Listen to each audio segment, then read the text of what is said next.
Hello मेरे प्यारे बच्चों। आज आप लोगों को केवल बोर्ड के टीचिंग प्लेटफॉर्म पर स्वागत है। जैसे कि आज क्लास 9 साइंस मोशन से रिलेटेड आज हम लोग न्यूमेरिकल का हल करना सीखेंगे कि न्यूमेरिकल अगर एग्जाम में आता है तो उस न्यूमेरिकल को हम कैसे हल करेंगे। तो आइए पहले सबसे पहले उस टॉपिक को देखते हैं। जैसे कि पहला सवाल ये कह रहा है कि एक व्यक्ति को अपने घर से ऑफिस पहुंचने में जो समय लग रहा है वो 20 मिनट लग रहा है। यदि ऑफिस घर से 4 किलोमीटर दूर हो तो उसकी औसत चाल क्या होगी। तो सबसे पहले प्रश्न में ये देखना है कि दिया क्या है और पूछ क्या रहा है। तो सबसे पहले जो चीजें दिया रहता है उसको हम लिखेंगे। यानी मान लीजिए कि यहाँ पर क्या है, एक व्यक्ति है और इस व्यक्ति के घर से ऑफिस जो है, मान लीजिए यहाँ पर ऑफिस है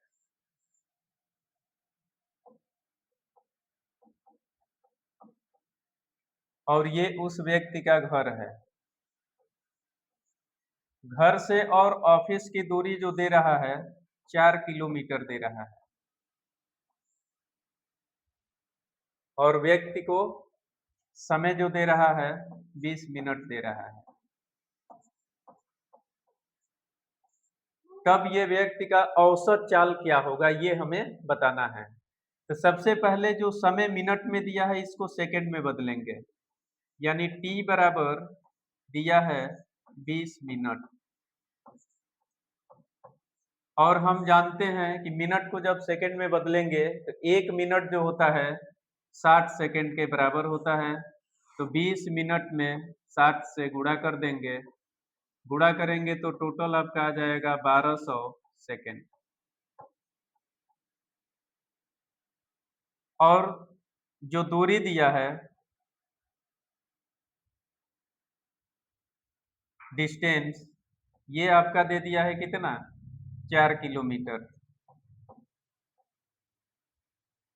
और हम जानते हैं कि 1 किलोमीटर जो होता है 1000 के बराबर होता है। तो 4 किलोमीटर है तो लिखेंगे 4 गुणे 1000 मीटर। यानी ये कितना हो जाएगा, 4000 मीटर हो जाएगा। तब हमें क्या निकालना है, औसत चाल निकालना है। और औसत चाल बराबर होता है कुल दूरी बटा में कुल समय।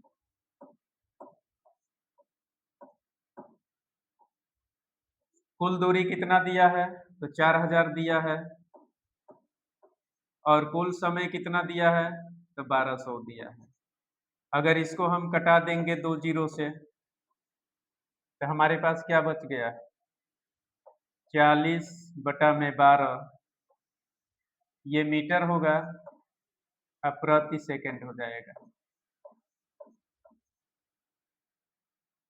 अगर इसको हम कटा रहे हैं तो ये 10 बार में कटेगा और 4 से ये 3 बार में कटेगा। यानी टोटल आपका मान आ जाएगा 10 बटा में 3। अगर इसको हम भाग देते हैं तो 3.33 मीटर प्रति सेकंड आ जाएगा। यानी उस व्यक्ति का जो औसत चाल है वो 3.33 मीटर प्रति सेकंड के रफ्तार से चलेगा, तो वो 20 मिनट में अपने घर से ऑफिस पहुंच जाएगा। इस तरह से न्यूमेरिकल को हल करते हैं। नेक्स्ट जो आपका न्यूमेरिकल है, ये कह रहा है दूसरा न्यूमेरिकल कि कोई कार प्रथम 30 किलोमीटर की दूरी, 30 किलोमीटर की जो दूरी है वो 40 किलोमीटर प्रति घंटा की रफ्तार से चल रहा है तथा अगली वही दूरी, वही 30 किलोमीटर की दूरी वो अब 20 किलोमीटर प्रति घंटा की चाल से चल रहा है। तब उस कार की हमें क्या बताना है, औसत चाल बताना है। तो जब हमारे पास दो दूरी दिया है और दोनों दूरी क्या है, एक समान है, दोनों आपका दूरी 30 किलोमीटर ही है, लेकिन दोनों दूरी को वो जब तय कर रहा है तो उसकी चाल क्या हो रही है, एक 40 किलोमीटर प्रति घंटा और एक 20 किलोमीटर प्रति घंटा। तो सबसे पहले जब आपके सामने दूरी और चाल दिया है तो वहां से हम पहले समय निकाल लेंगे। जब समय निकाल लेंगे तब हमें कार की औसत चाल भी ज्ञात हो जाएगा। तो जैसे मान लीजिए कि यहाँ पर एक कार ए है और ए जो है बी तक आ रही है, तो इसका दूरी कितना है, 30 किलोमीटर है और इसकी जो चाल है, स्पीड, वो आपका है 40 किलोमीटर प्रति घंटा है। तो यहाँ से यहाँ तक आने में उसका पहले हम क्या निकालेंगे, समय निकालेंगे। तो जब समय निकालेंगे तो हमारे पास चाल दिया है, चाल कितना दिया है, 40 किलोमीटर प्रति घंटा, और दूरी कितना दिया है, तो दूरी आपका दे दिया है 30 किलोमीटर। तब इसका अगर हम समय निकालेंगे तो समय बराबर फॉर्मूला होता है दूरी बटा में चाल। पहला समय निकाल रहे हैं इसलिए t1 मान लेंगे। दूरी आपके पास कितना है, तो 30 है और चाल कितना है, 40 है। अगर 0 से 0 कटा देंगे तो आपके पास 3 बटा में 4 घंटा हो गया। इतना घंटे में वो दूरी 30 किलोमीटर तय करेगी। फिर आगे कह रहा है तथा अगली 30 किलोमीटर की, फिर यहाँ से मान लीजिए 30 किलोमीटर की दूरी ये है, मान लीजिए ये 30 किलोमीटर दूरी हो गया आगे, और ये बिंदु सी मान लेंगे। अब इस दूरी को वो किस रफ्तार से चल रहा है, तो 20 किलोमीटर प्रति घंटा की रफ्तार से चल रहा है। तब यहाँ से भी हम क्या करेंगे, जब दूरी और चाल मिल गया तो इसका पहले हम समय निकालेंगे। तो फिर लिखेंगे यहाँ पर दूरी अब आपका दे दिया है 30 किलोमीटर, और इस दूरी का जो चाल दिया है वो चाल आपका दे दिया है कितना, 20 किलोमीटर प्रति घंटा प्रति घंटा। तब यहाँ से हमें क्या निकालना है, समय निकालना है। और समय बराबर हम लोग क्या जानते हैं, समय बराबर होता है दूरी बटा में चाल। अब यहाँ से दूरी कितना दिया है, अगर दूसरा हम समय निकाल रहे हैं तो t2 मान लेंगे। t2 बराबर दूरी कितना है, तो 30 है और चाल कितना है, 20 है। अगर ये 0 से 0 कटा देंगे तो इसका आ गया 3 बटा में 2 घंटा। जब दोनों का हम समय निकाल लिए तो हमसे पूछा गया है औसत चाल, और औसत चाल का सूत्र क्या होता है, तो औसत चाल बराबर होता है कुल दूरी बटा में कुल समय, कुल समय। अब देखिए कुल समय का मतलब क्या, जो t1 हम t2 निकाले हैं, दूरी का मतलब जो 30 किलोमीटर दिया है, तो आपके पास दो दूरी दिया है 30 + 30 बटा में, पहला समय हमारे पास कितना है, 3/4 है, और ये भी हमारे पास कितना है, 3/2 है। अगर इसको हल करेंगे तो 30 में 30 जोड़ देंगे तो 60 हो जाएगा, और इन दोनों का एलसीएम क्या हो जाएगा, 4 हो जाएगा। तो ये क्या बचेगा, 3 + 2 से 2 बार में कटेगा, 2 में 3 से गुणा कर देंगे तो 6, यानी यहाँ से आपका आ जाएगा 60 बटा में 3 में 6 जोड़ देंगे तो 9, और बटा में कितना हो जाएगा, 4 हो जाएगा। ये ऊपर चला जाएगा तो 60 गुणे 4 बटा में हो जाएगा आपका 9। अब कटा दीजिए, ये 3 से 3 बार में कटेगा और ये कितने बार में कट जाएगा, 20 बार में। गुणा कर देंगे तो 80 बटा में 3 किलोमीटर प्रति क्या हो जाएगा, घंटा हो जाएगा।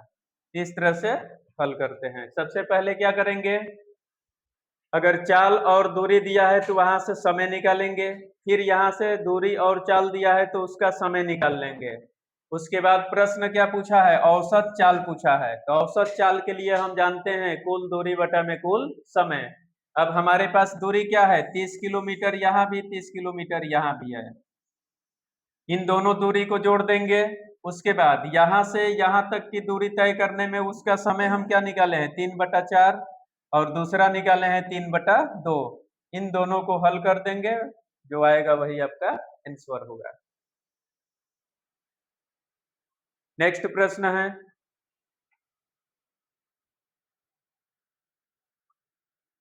तीसरा प्रश्न ये कह रहा है कि विरामावस्था से राहुल अपनी साइकिल को चलाना शुरू करता है और 30 सेकंड में वो 6 मीटर प्रति सेकंड का वेग प्राप्त कर लेता है। इसका क्या निकालना है, त्वरण की गणना करना है। तो देखिए, विरामावस्था जब भी कहे, यानी विरामावस्था का मतलब होता है कि u का मान जो होता है प्रारंभिक वेग, ये 0 के बराबर होगा। और समय कितना दे दिया है, तो समय दे दिया है 30 सेकेंड। और उसका जो वेग है, यानी अंतिम वेग जो दिया है, वो आपका 6 मीटर प्रति सेकेंड दे दिया है। तब हमसे क्या पूछा गया है, इसके त्वरण की गणना कीजिए। जब भी प्रारंभिक वेग, अंतिम वेग और समय दिया है और त्वरण की बात करेगा, तो a बराबर हम लोग जानते हैं v माइनस यू बटा में t, यानी a इजकल टू v का मान कितना है 6, u 0 है, बटा में समय कितना है 30। 6 में से 0 कम कर देंगे तो क्या हो जाएगा आपका 6 बटा में 30, ये कट जाएगा, 6 कम 6, 6 पचे 30। a का मान हो जाएगा आपका 1/5 मीटर प्रति सेकेंड स्क्वायर। ये होता है आपका न्यूमेरिकल। यानी बहुत ही आसान तरीका से, सबसे पहले आपको बेसिक चीज है ये जानना है कि जो प्रश्न कह रहा है उसमें दिया क्या क्या है। वो चीजें लिखने के बाद आपसे क्या पूछ रहा है, तो त्वरण की बात कर रहा है। और त्वरण के लिए हम जानते हैं कि v माइनस यू बटा में t होता है। सभी का मान यहाँ से रख लेंगे, रखने के बाद हल करेंगे, वही आपका आंसर होगा।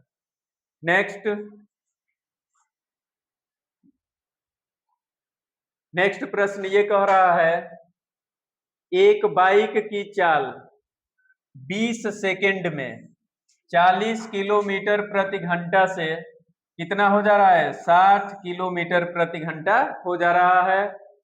तब बाइक का त्वरण क्या होगा, यानी बाइक का हमें क्या निकालना है, त्वरण निकालना है। तो सबसे पहले हम देखेंगे क्या, t बराबर दे दिया है कितना सेकेंड, 20 सेकेंड दिया है,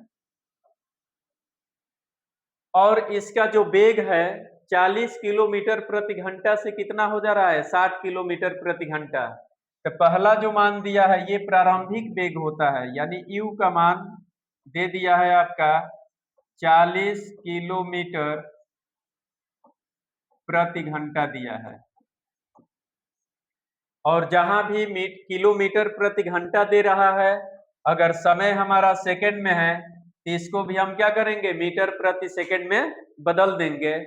और जब भी किलोमीटर प्रति घंटा को मीटर प्रति सेकंड में बदलना है तो उसमें 5/18 से गुणा करते हैं। तो जब 40 में आप 5/18 से गुणा करेंगे तो 40 गुणे 5/18।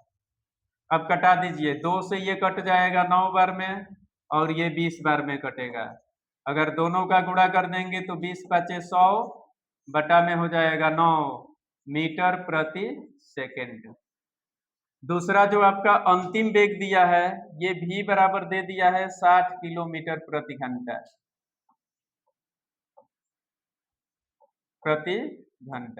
अब इसको भी अगर हम बदलेंगे तो 60 किलोमीटर प्रति घंटा को बदलेंगे तो 60 गुणे 5 बटे में हो जाएगा 18। 6 से कटा देंगे 3 बार में, ये कट जाएगा 10 बार में, यानी इसका आ जाएगा 50/3 मीटर प्रति सेकेंड। अब हमसे क्या पूछा गया है, बाइक का त्वरण यानी ए निकालना है, और ए बराबर हम लोग जानते हैं v माइनस यू बटा में टी। अब यहाँ से अगर त्वरण निकालेंगे तो ए इजकल टू v का मान कितना है 50 बटे में 3 है, u का मान कितना है 100 बटा में 9 है, बटा में टी कितना सेकंड ले रहा है तो 20 सेकंड। अब यहाँ से हल करेंगे, ए बराबर सबसे पहले 3 और 9 का एलसीएम निकालेंगे तो क्या हो जाएगा 9। 3 से 9 कितने बार में कटेगा 3 बार में कटेगा, और 3 से 50 में गुणा कर देंगे तो कितना हो जाएगा 150, माइनस 9 से 9 एक बार में कटेगा, और 1 में 100 से गुणा कर देंगे तो 100 हो जाएगा, बटा में 20 है। 150 में से इसको कम कर देंगे तो ये बराबर कितना आ जाएगा 50, बटा में अब इसका इसमें गुणा कर देंगे तो कितना हो जाएगा 180, 0 से 0 कट जाएगा, ए बराबर आपका आ जाएगा 5 बटे में 18 मीटर प्रति सेकंड का स्क्वायर। इस तरह से हम लोग क्या निकालते हैं त्वरण निकालते हैं। नेक्स्ट प्रश्न है आपका,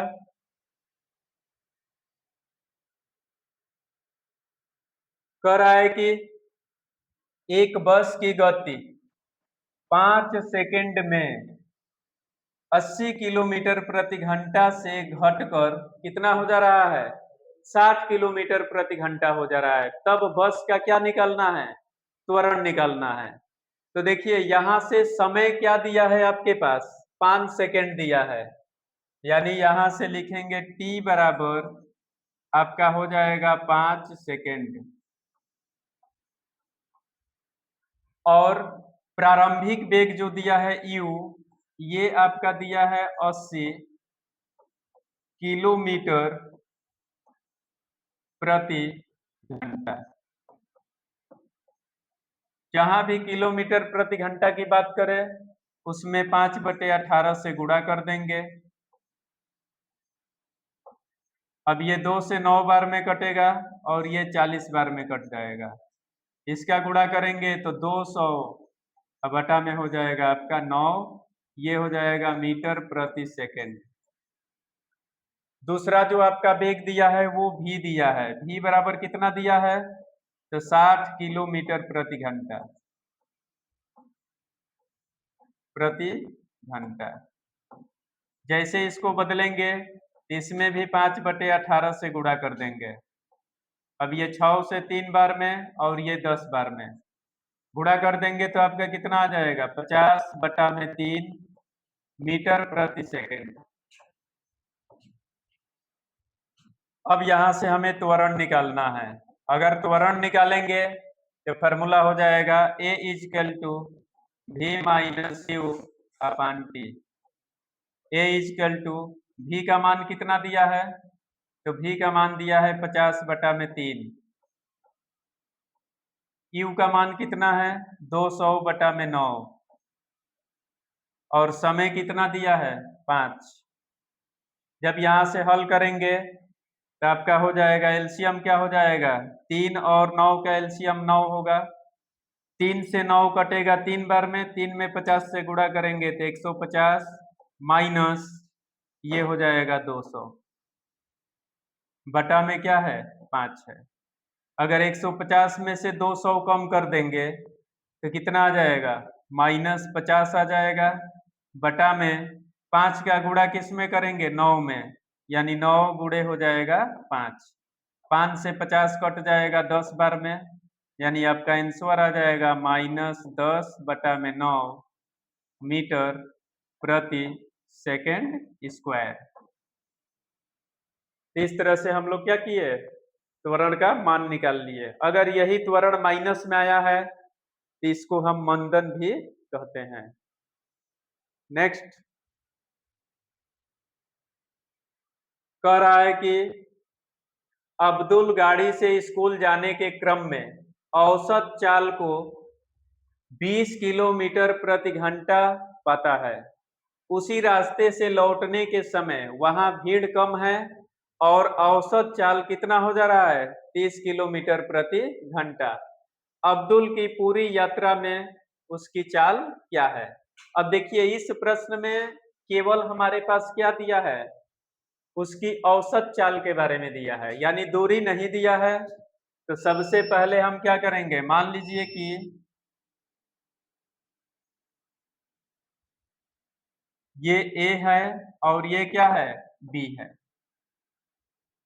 ए से और बी तक की दूरी को जाने में वो मान लीजिए आपका एक्स दूरी तय कर रहा है, और एक्स दूरी तय करने में जो उसकी चाल हो रही है वो आपका हो रहा है 20 किलोमीटर प्रति घंटा। फिर इसी पथ से वो वापस आ रहा है, एक बार इधर की तरफ जा रहा है और एक बार इसी रास्ते से वापस आ रहा है। तो देखिए जितना जाने में वो दूरी तय किया उतना ही आने में भी दूरी तय करेगा, यानी दोनों के लिए जो हमारा दूरी है वो क्या होगा? एक्स ही होगा। लेकिन जब जा रहा है तो उसका चाल 20 किलोमीटर प्रति घंटा है, और जब उसी रास्ते से वापस आ रहा है तो वही चाल आपका हो जा रहा है 30 किलोमीटर प्रति घंटा। तब हमें क्या निकालना है? इस पूरी यात्रा में अब्दुल की चाल ज्ञात करना है। तब यहां से सबसे पहले हम देखेंगे कि दूरी हम लोग क्या मान लिए हैं? x, और x दूरी जाने में उसका चाल क्या है? 20 किलोमीटर प्रति घंटा है। तब इसका जब हम समय निकालेंगे तो समय बराबर क्या होता है? समय बराबर होता है दूरी बटा में चाल। और दूरी हम लोग क्या माने हैं? मान लीजिए समय है ये, तो t1 मान लीजिए। t1 बराबर दूरी आपका x है और चाल कितना है? 20 है। इतने घंटा का समय लेगा। उसी तरह से जब वापस आ रहा है तो दूरी तो हमारा दोनों के लिए सेम है, तो जब यहां से निकालेंगे t2 तो t2 बराबर हो जाएगा, दूरी आपका x है और अब इस x दूरी को वापस जब आ रहा है तो उसकी चाल कितना हो रही है? 30 हो रही है, यानी x बटा में 30 घंटा का समय लेगा। तब पूरे यात्रा में उसकी चाल बताना है, और चाल बराबर हम लोग क्या जानते हैं? जितना दूरी चला है यानी कुल दूरी, और पूरे यात्रा में समय जो लगा है यानी कुल समय। कुल दूरी का मतलब क्या है? जाने में भी x मीटर और आने में भी x मीटर। दोनों दूरी को यहाँ पर लिखेंगे तो हो जाएगा x प्लस x बटा में कुल समय। तो देखिए पहला समय में हमारा कितना है? x बटा में 20, तो यहाँ पर लिखेंगे x बटा में 20 प्लस दूसरा समय हमारा क्या है? x बटा 30, तो यहाँ पर लिखेंगे x बटा में 30। ये ऊपर का दोनों x जोड़ देंगे तो क्या हो जाएगा? 2x हो जाएगा। तो आपका हो जाएगा 2x बटा में 20 और 30 का अगर एलसीएम लेंगे तो ये आपका हो जाएगा कितना? 60। 20 से 60 3 बार में कट जाएगा और 30 से 60 2 बार में कट जाएगा। अब इसको हल करेंगे तो ये क्या होगा? ये ऊपर गुणा में हो जाएगा, तब यहाँ से हो जाएगा आपका 2x गुणे 60 बटा में इन दोनों को जोड़ देंगे तो 3 में 2 जोड़ेंगे तो कितना हो जाएगा? 5x हो जाएगा, और x से x क्या होगा? कट जाएगा। तब आपका हो जाएगा 2 में 60 से गुणा करेंगे तो 120 और बटा में 5, यानी कितने बार में कट जाएगा? यानी इसकी जो चाल होगी वो आपका 24 किलोमीटर प्रति घंटा होगा। इस तरह से इस पूरे यात्रा की जो औसत चाल है वो आपका कितना है? 20 किलोमीटर प्रति घंटा है। इस तरह से आज हम लोग मोशन से रिलेटेड क्या समझे? न्यूमेरिकल को सीखे। मुझे आपसे आशा और उम्मीद है कि आज जो भी न्यूमेरिकल मोशन से रिलेटेड बताया गया आपको समझ में आया होगा। नेक्स्ट वीडियो के लिए आप चैनल को लाइक सब्सक्राइब कीजिए, फिर नेक्स्ट वीडियो में इसके आगे का रूल बताया जाएगा।